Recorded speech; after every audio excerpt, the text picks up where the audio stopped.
Temmuz ayı İl Koordinasyon Kurulu toplantımıza hoş geldiniz.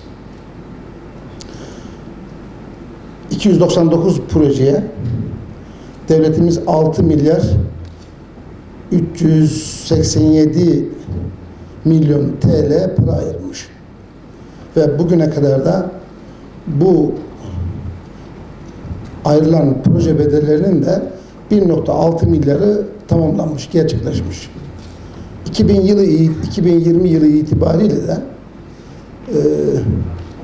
öngörülen ödenek miktarı 737,5 milyon TL ve 204 milyonluk harcamaya baktığımızda da bunun %28'lik kısmının tamamlandığını görüyoruz. Tabii koordinasyon toplantısındaki maksadımız devam eden kamu hizmetlerinin takip edilmesi, eksiklerin tespit edilerek ilgililerce giderilmesi, insanlarımızın bu noktada enforme edilmesi, hasılı devletimizin yapmış olduğu bu yatırımların layıkıyla yapılması ve takip edilmesi.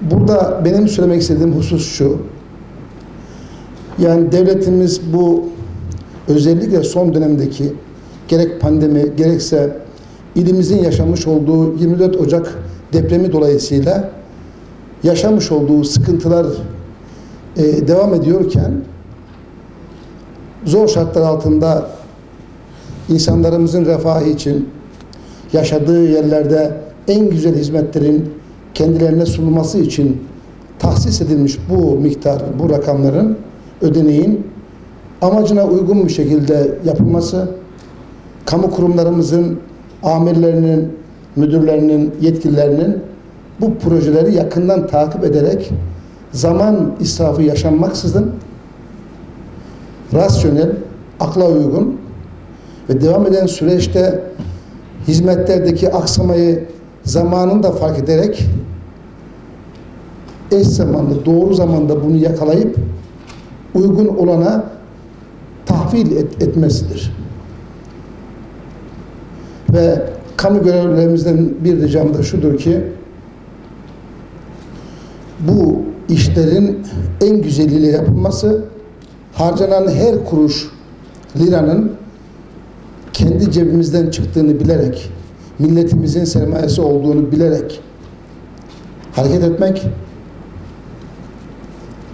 insanlarımıza, vatandaşlarımıza bu hizmetleri geciktirmeksizin verilmiş olan, tahsis edilen ödeneklerin sonuna kadar da harcanması. Arzu ettiğimiz husus bu. Mutlaka sıkıntılar vardır. Sıkıntıları da gidermek için arkadaşlarımız her türlü çalışmayı zaten yapacaktır.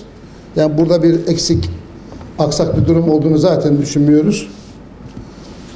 Toplantının çerçevesi itibariyle ehemmiyet verdiğimiz hususlar bunlar. Arkadaşlarımız birazdan sunumlarına başlayacaklar. Konuyu genel müdürlüğe de iletiriz. Ek bir kurul gündem oluşturursa biraz daha süreci hızlandırmış.